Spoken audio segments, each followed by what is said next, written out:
Mejora tu vitalidad y reduce la fatiga. Blueberry Coffee de HDW. Fin de espacio publicitario.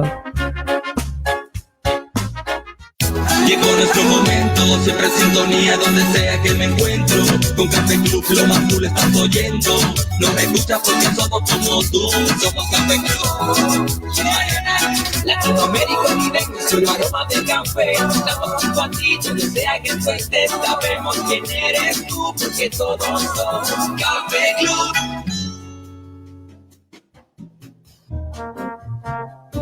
Bienvenida a toda nuestra comunidad activa en televisión y radio online aquí en Café Coaching. Hoy hablaremos sobre cómo va la cooperación internacional y la sostenibilidad en Ecuador y en Iberoamérica con Javier Gutiérrez, director de Misión Alianza Noruega. Bienvenido, Javier. Conectado. Hola, gracias, sí. Gracias. Estoy atento al diálogo. Muchas gracias, Miriam, una vez más. Gustoso de tener estas interesantes charlas contigo. Gracias. Me encanta, Javier, porque eres un experto y sobre todo con prueba en territorio de la gestión de la cooperación, sobre todo en Ecuador. Antes de entrar en este tema, me encantaría, eso sí, conocer esa historia de cambio de Javier, esa transformación que lo llevó a conectarse con este mundo. Javier. Sí, gracias, Miriam, nuevamente. Sí, bueno, como tú dices, mi experiencia se basó muchísimos años atrás en campo, como tú dices. Yo creo que las personas que ahora estamos en cooperación, el enchufe del cambio es cuando nos damos cuenta de que para concentrarnos en cooperación debemos haber tenido un trabajo en territorio con la gente, en procesos de desarrollo vivos, previos a entrar al mundo de la cooperación. Yo creo que ese es el proceso de cambio en mi experiencia y de mucha gente que vivimos ahora, pues, ¿no? En el marco de la cooperación, es justamente el salto que damos desde las vivencias de la gente, estar entre los procesos de vida de la gente que está queriendo cambiar sus vidas, ya hacia iniciativas ya de cooperación más globales, más generales, ¿no? Efectivamente. ¿Y cómo va, Javier, la cooperación acá en Ecuador, en Iberoamérica? ¿Cómo nos conectamos con el mundo, sobre todo ahora en una época tan retadora con el COVID? Uy, sí. A ver, yo creo que en condiciones normales, digamos, sin COVID, en condiciones normales siempre Ecuador y nuestro territorio, digamos, los diversos territorios del país, enfrentamos retos que involucra, digamos, un aprendizaje mayor para manejarnos, y digo manejarnos en conjunto, manejarnos en el mundo de la cooperación. Manejar el mundo de la cooperación no es ser o convertirme en un consultor de cooperación. Esa es una pieza en el mundo de la cooperación. La cooperación en su conjunto es colectiva, es entre todos. Es decir, si Guayaquil quiere fomentar el acceso a la cooperación, de lograr un mayor aprendizaje de relacionamiento con la cooperación, tiene que hacerlo de la mano con otros territorios. No puede hacerlo de manera aislada. Tiene que hacerlo en el conjunto de las condiciones del país, tiene que llegar a acuerdos con otras regiones del país y regiones fuera del país. ¿No es cierto? Guayaquil puede buscar territorios similares en Colombia, en Bolivia, en Perú, en Centroamérica, para formar una red que trabaje, ¿no es cierto?, el aprendizaje conjunto de territorios similares para acceder a la cooperación. Y ahí está un reto de Iberoamérica, como tú bien lo planteas. En esta situación del COVID, se intensifica la necesidad de utilizar las herramientas virtuales para conocernos, compartir experiencias y formular proyectos conjuntos. ¿Por qué no hacer un proyecto conjunto desde Guayaquil con otro país, con otra provincia? Empecemos con otra provincia de nuestro mismo país. Entonces, yo creo que los retos van por ahí. En el año de COVID, el reto mayor es profundizar el aprendizaje conjunto entre todos de cómo fortalecer nuestra capacidad de relacionamiento con la cooperación. Eso es fundamental, eso es fundamental. La cooperación va más allá de un formato de proyecto, de un consultor, de un evaluador, en fin, ¿no? Todos son piezas de un sistema grande, ¿no? Pero yo creo que la base de la cooperación es conocernos, cooperar es conocerse entre sí, entre pares, para aprovechar mejor las fortalezas que tenemos por delante para mejorar nuestras condiciones de desarrollo. Ese yo creo que es el reto, respondiendo a tu pregunta, Miriam. Javier, y como cultura, los ecuatorianos tenemos la cultura de la cooperación. ¿Es fácil para nosotros dar la mano o hay ciudades o regiones que tienen estas ganas y fluyen muy fácilmente ante un momento conflictivo? Esa es buena pregunta, sí. A ver, yo creo que nosotros como territorio, como Guayaquil, debemos sacar lecciones, sí, de otros territorios que han logrado mostrar, si se quiere, mejores condiciones para un relacionamiento con la cooperación. Por ejemplo, el caso de redes de trabajo, por ejemplo, en Cuenca, donde hay varios actores que se coordinan desde la academia, el gobierno local, el sector privado, el sector de la pequeña industria, del sector de la sociedad civil, el sector eclesial, se juntan y proponen, digamos, temas y agendas para el austro, en reuniones, en actividades bilaterales con la cooperación. Yo creo que ese es un ejemplo interesante que podríamos considerar, ¿no es cierto?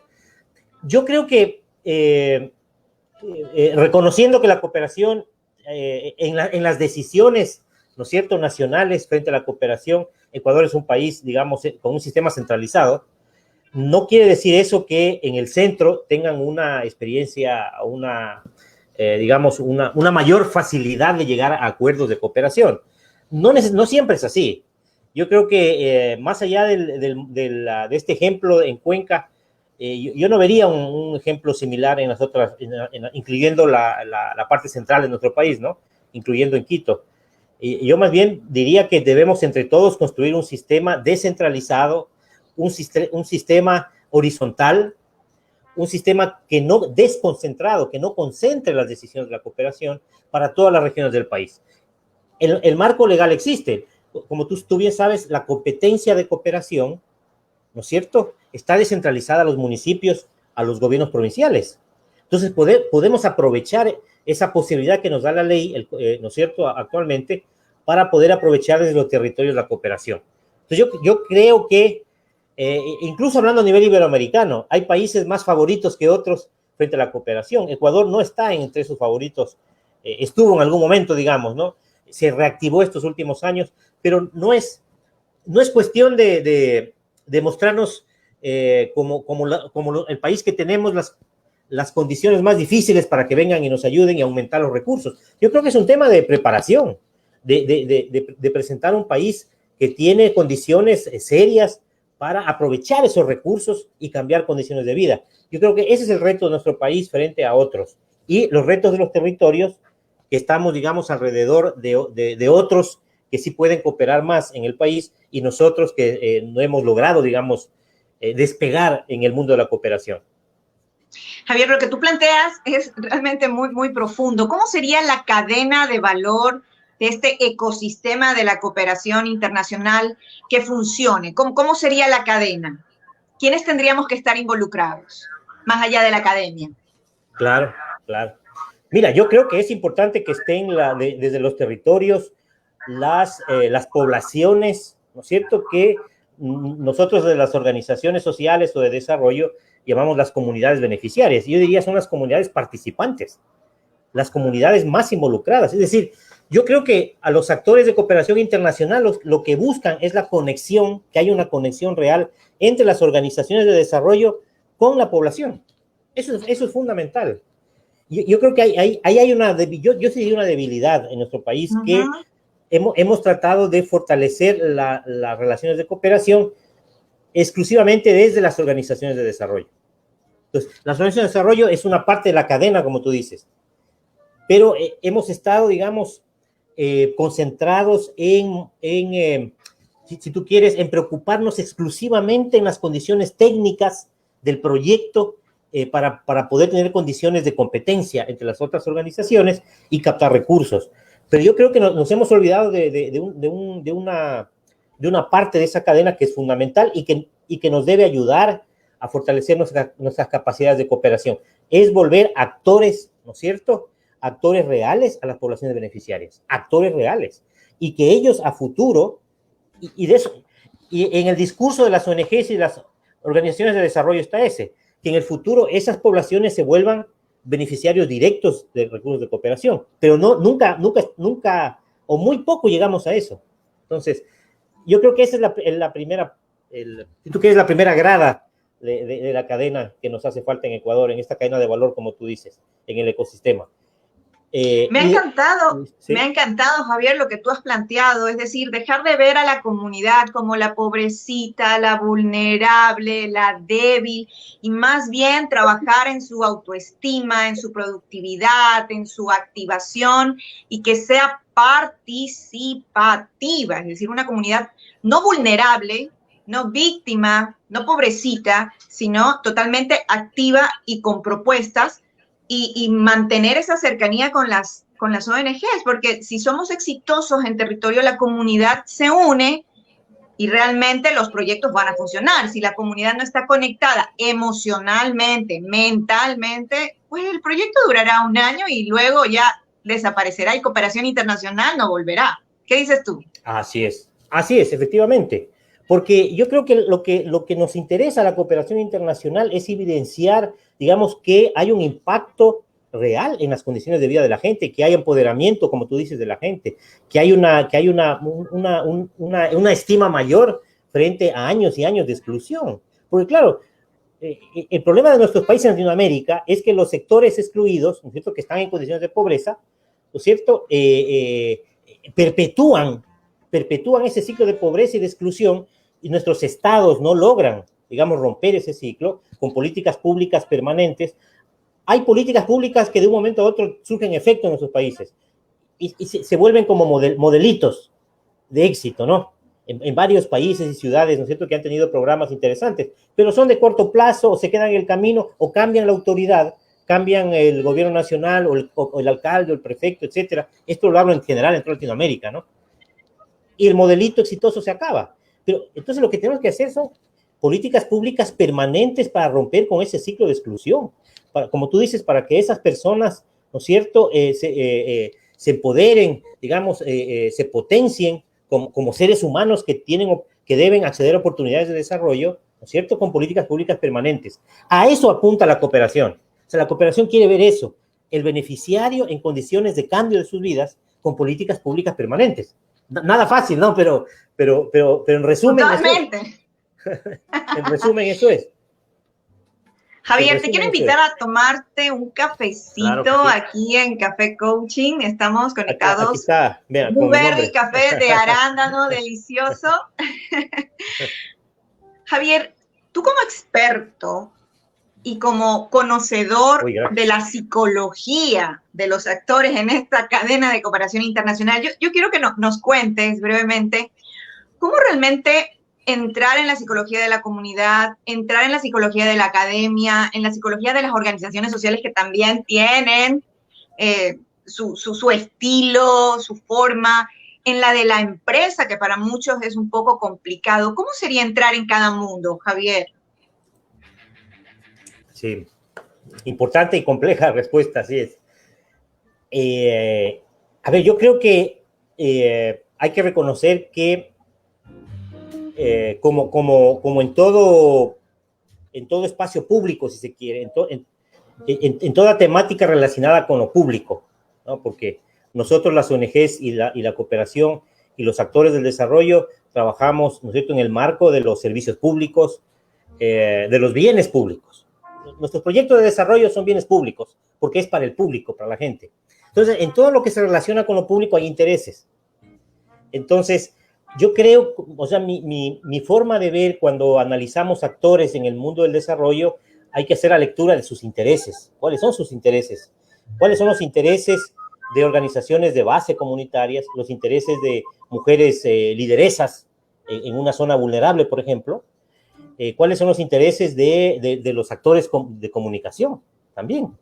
Los diversos intereses, porque no hay un solo interés, y tú obviamente sabes muchísimo más porque eres experta en el tema comunicacional. No hay un solo interés de los medios o del sector comunicacional. Hay una diversidad de intereses. Hay un interés del gobierno local o del gobierno nacional. Entonces, los actores en el mundo de lo público nos movemos por intereses.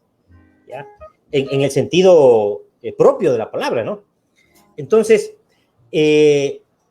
hacia eso tenemos que concentrarnos, es decir, tener una buena identificación, lo que se llama el mapa de intereses de los actores, ¿no? Hacia dónde están caminando esos actores para poder llegar a acuerdos que nos permitan volver permanentes programas de cooperación y ojalá políticas públicas, ¿no? Yo diría eso. La academia tiene también su interés, pero yo considero que en cierto momento ese análisis nos debe permitir dejar de lado, si se quiere, intereses que son extremadamente concentrados en el sector de uno mismo y poner intereses colectivos. Entonces, la academia, por ejemplo, yo creo que la academia debe juntarse entre todas y poder, entre todas, volcarnos a fortalecer talentos humanos de cooperación. Pero vemos que todavía las universidades, por su lado, quieren, ¿no es cierto?, competir con sus propios postulados en estos temas. Entonces, yo creo que todavía hace falta ahí un trabajo de cooperación.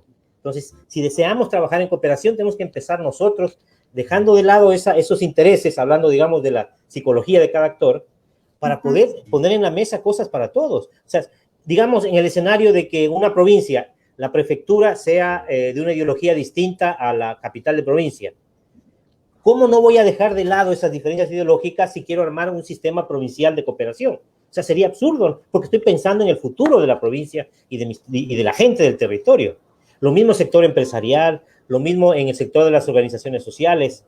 Yo sé que debemos competir, entre comillas, para sobrevivir en el mundo de las ONGs, pero hay un momento en el cual todos debemos sentarnos y poner metas comunes para nuestra comunidad.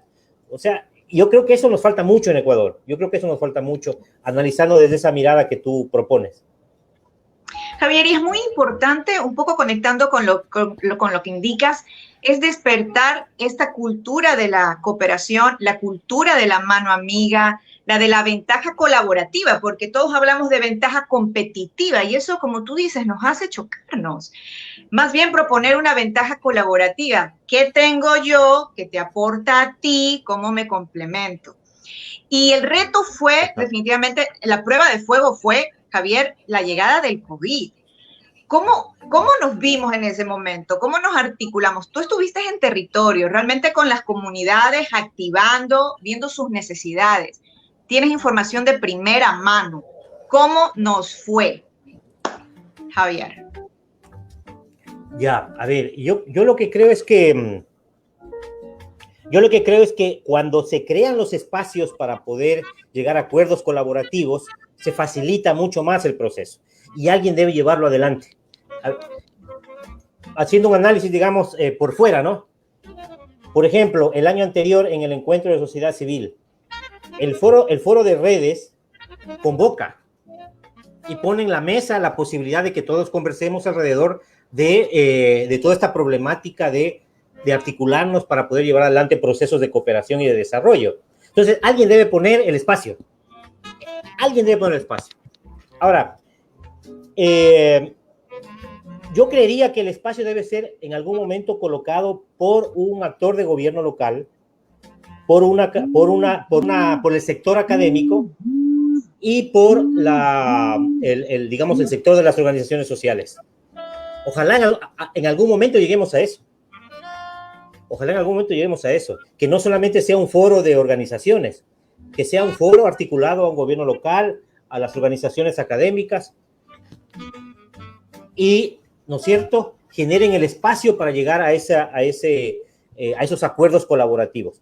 Y en segundo lugar, y creo que eso este año por la pandemia se complicó, ¿no es cierto? Pero yo creo que en segundo lugar debemos realizar un seguimiento permanente a acuerdos puntuales. Mientras los acuerdos sean más puntuales, más concretos, para poder dar seguimiento, evaluarlos permanentemente, involucrando a otra gente, sistematizando, publicitando en medios de comunicación, en redes sociales, el avance de esos acuerdos se facilita, ¿no? Yo creo que el año anterior, si tú recuerdas, los acuerdos fueron interesantes, fueron concretos, hubieron acuerdos para fortalecer capacidades, me acuerdo, de cooperación, posicionar una ordenanza, ¿te acuerdas? ¿No es cierto? El otro acuerdo fue realizar un segundo encuentro, es decir, eran cosas concretas. Lastimosamente, lo que se inició en este año para dar seguimiento, se detuvo por el tema de la pandemia y la crisis que vivimos, ¿no? Sanitaria, etcétera. Pero yo creo que eso, Miriam, alguien o algunos tienen que convocar. Alguien Y tiene que se viene el segundo encuentro, cuéntanos. ¿Qué tenemos en el segundo encuentro? Estamos a un mes, 4 semanas, estamos realizando una planificación, digamos, en las condiciones de este año, ¿no? Lamentablemente no lo vamos a poder hacer, recordarás el año anterior, se lo hizo de una manera masiva en el centro de convenciones, presencial, vino gente de otros países, incluso un alcalde de otro país, en fin, fue una experiencia enriquecedora para todos, ¿no? Unimos varias provincias, varias regiones, ¿no es cierto? Estuvieron de la gran mayoría de regiones del Ecuador. Yo creo que resultó bastante positivo. Este año, obviamente, la magnitud va a ser más pequeña, va a ser obviamente de manera virtual, ya que no tenemos la continuidad de horas de poder estar sentados ante una pantalla, lo vamos a hacer por horas un día y al día siguiente otras horas, ¿no es cierto? Y estamos identificando temas fundamentales de cooperación alrededor del tema del COVID. Eso tenemos que hacerlo, los retos del COVID en cuanto a salud, en cuanto al tema económico, ¿no es cierto, Miriam? Que eso es lo que más se afectó este año en la sociedad. Total. Y el tema de cómo enfrentar la exclusión social y la mayor inequidad que ha fomentado el tema de la pandemia. Yo creo que esos temas van a formar parte de la agenda del encuentro de sociedad civil. La idea es no dejar pasarlo. Ese es el mensaje, ¿no? No dejar pasarlo. Así es que ya estaremos invitándoles para ese acontecimiento. Totalmente, Javier, y sobre todo seguir empujando esto de la sostenibilidad. El 16 fue el Día Internacional de la Alimentación Saludable, el 17 justamente de la liberación de la pobreza, el 18 la protección a la naturaleza. ¿Cómo podemos lograr ya en esta última parte de nuestra conversación aquí en Café Coaching, cómo logramos que el ciudadano común y corriente, porque las organizaciones o las empresas ya están involucradas en esto de la cultura de la sostenibilidad, en cierta forma. Sin embargo, el ciudadano aún está un poco alejado. ¿Cómo lo aterrizamos a la cotidianidad del ciudadano para que nos ayude a cumplir con los objetivos? Tenemos hasta el 2030, no más. Así es. Y yo creo, haciendo un paréntesis, yo creo que sospecharía que por esta situación de la pandemia, que todavía tenemos mucho tiempo por delante hasta que la situación, digamos, sea superada, y yo creería que los objetivos de desarrollo sostenible se van a reajustar, a reacomodar en función de estos retos que estamos viviendo, ¿no? Porque con la dificultad de este año y la dificultad que vamos a tener el próximo año, y todavía la recuperación que se viene para todos los países para los próximos años, los ODS van a enfrentar un reacomodo, creo yo. Pero como tú dices, tenemos hasta el 2030, y a propósito de los temas que tú planteas, yo creo que a nivel, digamos, del sector empresarial, sí ha habido un salto, digamos, cualitativo en los criterios con los cuales el sector privado está enfrentando los retos de la sostenibilidad ambiental, la sostenibilidad económica, la sostenibilidad laboral. Yo creo que no es el mismo sector empresarial de hace 20 años, definitivamente. Y en su conjunto, el sector empresarial creo que tiene un discurso más cohesionado, más respetuoso, si se quiere, ante estos temas que otros sectores. Dejando de lado, obviamente, ciertos actores empresariales que han sido cuestionados por extraer recursos de la naturaleza, etcétera. Pero viendo en su conjunto, creo que hay oportunidades interesantes en el sector privado, muy interesantes. Yo creería que hay una concentración desde las ONGs más en el discurso de la sostenibilidad. Pero frente a lo que ha hecho el sector empresarial, que se ha logrado cohesionar ante ciertos temas importantes, las ONGs también tenemos que mostrar que estamos cohesionadas y estamos trabajando en conjunto por esos temas de sostenibilidad, de cuidado del ambiente, ¿no es cierto?, de los recursos naturales, etcétera. Es decir, yo todavía creo que las ONGs estamos actuando un poco, digamos, sin sin una cohesión y una articulación. Dispersas.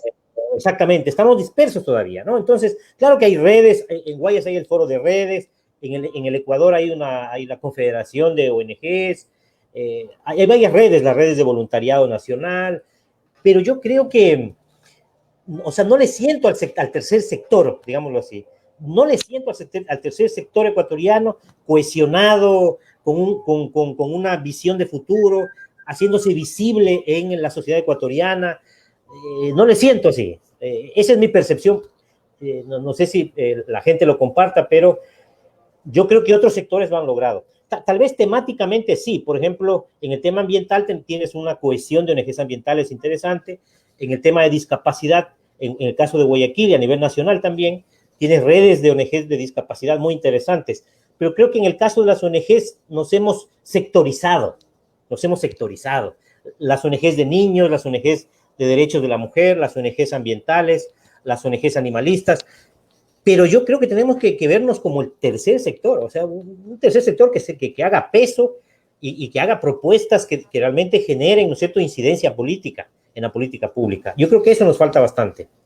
Y definitivamente enfocarnos todos a cumplir los objetivos de la sostenibilidad y apoyar mucho a la generación joven, los activistas, los influencers sociales, que están haciendo mucho con poco y con recursos que a veces obtienen a través de colaboración ciudadana con los nuevos mecanismos en redes que tenemos. Javier, para mí ha sido un placer compartir contigo Café Coaching aquí en Café Club Radio Televisión.